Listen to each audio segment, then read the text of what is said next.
नमस्कार बच्चों, हम पढ़ रहे हैं सूरदास जी के सूर सागर। इसके कुछ पद तो हमने पढ़ ली हैं। आज हम पढ़ेंगे सूरदास जी का अगला पद, जिसे आप देखिए। हमारे प्रभु अवगुण चित न धरो, समदर्शी है नाम तुम्हारो, सोई पार करो। इक लोहा पूजा में राखत, इक घर बधिक परो। सो दुविधा पारस नहीं जानत, कंचन करत खरो। इक नदियाँ इक नार कहावत, मेलो नीर भरो। जब मिली गए तब एक बरन है, गंगा नाम परो। तन माया जो ब्रह्म कहावत, सुरसो बिली बिगरो। के इनको निर्धार कीजिए, के प्रण जात टरो। तो सूरदास जी प्रस्तुत पद में बताना चाहते हैं कि जो मनुष्य संसार में आता है तो वह अनेक प्रकार के अच्छे बुरे कर्म करता है। वह संसार ही है, इसलिए उसके अवगुणों की खान है। और भगवान भक्त वत्सल और पतितों का उद्धार करने वाले होते हैं।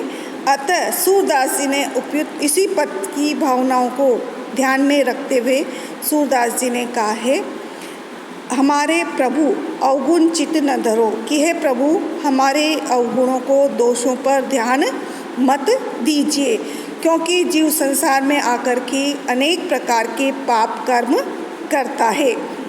तो हमारे प्रभु, हे प्रभु हमारे अवगुण चित न धरो, हमारे अवगुणों पे, हमारे पापों पे, कर्म पे ध्यान मत दीजिए। समदर्शी है नाम तुम्हारो, हे भगवान तुम्हारा नाम तो समदर्शी है, यानी सभी को समान दृष्टि से आप देखने वाले हो। सोई पार करो। अतः इसी विशेषता को ध्यान में रखते हुए आप हमारा संसार से उद्धार करो। एक लोहा पूजा में राखत, एक लोहा तो होता है जो कि पूजा घर में रखा जाता है।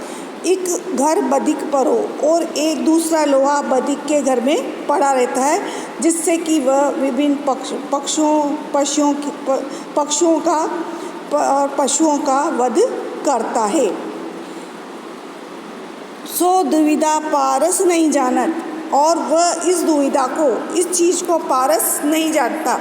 पारस के लिए तो दोनों लोहे ही एक ही समान होते हैं, कि पारस इस भेदभाव को नहीं रखता, नहीं जानता। जिससे भी मिलता है उसे वो कंचन करत खरो, उसे ही वो शुद्ध सोना बना देता है। पारस इस चीज़ को नहीं जानता कि जो लोहा घर में रखा हुआ है और जो लोहा पूजा में रखा हुआ है, इन दोनों में क्या भेद है। क्योंकि घर में रखा, पूजा में रखा हुआ लोहा और जो बधिक के घर में रखा हुआ लोहा, वो लोहा पशुओं का वध करता है। तो दोनों लोहों में पारस में के लिए कोई भी भेद नहीं होता, और पारस पत्थर दोनों को ही शुद्ध सोना बना देता है। इसी प्रकार भगवान भी हैं कि भगवान को पता नहीं है कि ईश्वर जो भगवान की भक्ति कर रहा है वह उसको उद्धार जरूर करेगा। एक नदियाँ एक नार कहावत, एक तो नदी है जो कि बहती, एक नदी तो ऐसी होती है जिसमें कि स्वच्छ जल बहता है, एक नार कहावत, और एक नाला कहलाता है जिसमें कि गंदा जल, मेला जल बहता है। मेलो नीर भरो, उसमें मेला गंदा जल भरा रहता है। जब मिली गए तब एक बरन है, और जब दोनों जगह का पानी मिल जाता है तो उनका एक ही रूप रंग हो जाता है, एक जैसी वो हो जाती। मिली गए तब एक वरन है, वो दोनों मिलकर के एक वरन की हो जाती है। गंगा नाम पर्यो, और उसका नाम गंगा हो जाता है, वो पवित्रता को धारण कर लेती है। तन माया जो ब्रह्म कहावत, सूरदास जी कहते हैं कि शरीर माया है, जो कि जीव ब्रह्म कहलाता है, जीव ब्रह्म कहा जाता है।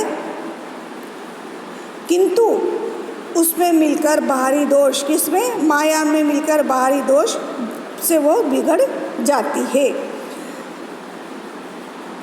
सूरसो मिली बिगड़ो, सूरसो यानी संसार में मिलकर के वो बिगड़ जाती है। तो हे प्रभु, उपयुक्त न्याय के अनुसार मेरे साथ भी न्याय कीजिए और मेरे प्राणों के इनको निर्धार कीजिए और मेरे प्राणों की पवित्रता प्रदान कीजिए, मेरी प्राणों को पवित्रता प्रदान कीजिए के प्रणजात करो। यदि आपने ऐसा नहीं किया तो आपका पतिपताओं संदर्शी रूप समाप्त हो जाएगा। अतः आप अपनी पति पावनता और समदर्शिता की रक्षा कर मेरा उद्धार कीजिए। यदि आपने ऐसा नहीं किया, कैसा नहीं किया कि आपने मेरे मन और प्राणों की पवित्रता, मेरे मन को प्राणों को पवित्रता प्रदान नहीं की, तो आपका जो पति पावन और समदर्शी रूप है वो रूप समाप्त हो जाएगा। अतः आप अपनी पतित पावनता और समदर्शिता की रक्षा के लिए मेरा उद्धार कीजिए। नमस्कार बच्चों, अगला पाठ हम कल